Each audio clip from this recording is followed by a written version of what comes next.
we talk back about my childhood and the certainty that I was going to leave Mexico and I didn't know what that was going to look like, there were other two certainties inside of me. The second one was that I would not have children. And I just knew at 9 years old, I knew. So whenever I was misbehaving and my mom would tell me, you'll know when you have your own children, I would say, I'm never having children. And she would reply, you're too young to know that. And I would say, no, I'm not. Anyways, that's proven true. And it was just something inside of me. I knew that was going to be my choice, or it was already predetermined. It can come in many forms, right? In this life. And the third one was that I was going to write a book, whether it was the knowing or the wanting, it was there since I was very young, probably between the age of 9 and 12. Now, the years went by. I became an adult. I went to school, I graduated, became an adult, started living a young adult life, and time went by and it seemed like it was never going to happen. So inside of me, a worry, a stress, a heaviness started building, a conflict started building. And I often use the realization of how short my life is just compared to eternity to become aware of what is truly important in my life and what I need to do. So I would fast forward to my deathbed, if you want to put it that way, and thinking at that moment what I would regret. And not writing a book came up to me.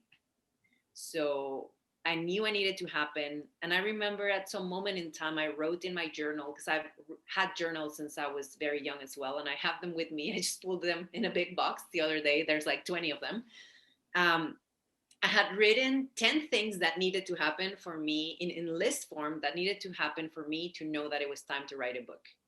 And so I went and I performed on stage where I did a painting live similar to this. And I did Animal Flow in an event called Awaken Your Wisdom by one of my friends.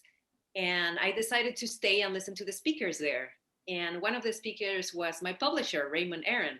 And I could not believe my ears, because his program is called the 10-10-10 program.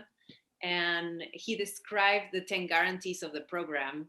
And in my mind, I remember that journal page that I had written like 6 years before, and I started putting imaginary checks on it. And I couldn't believe what was happening in that moment was exactly what I asked for. Sort of like The Secret, the law of manifestation. It was happening right there.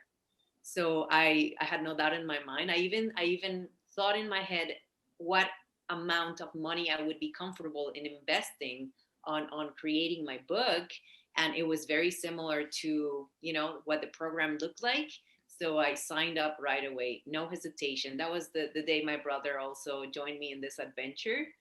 And I started writing my book. And I I thought it was going to be about working out and the understanding of the human body, but it turned out to be, it's more a mind frame, because without the certainty in the mind that you are ready to do something, the body will not be compliant. So it contains aspects of NLP, contains aspects of the universe, but integrated in a way that I want my reader to have a journey where they rediscover themselves in an unknown and fascinating way. Yeah, I think everything comes down to mindset. Success or achieving goals or any of those things, everything comes down to mindset, because it's, your body will do a workout, but it's your mind that has to tell it that, hey, we got to do this. We got to do this workout. Here's why we're doing it. You got to sacrifice in the present to gain in the future. You have to make like a sacrifice to your future self.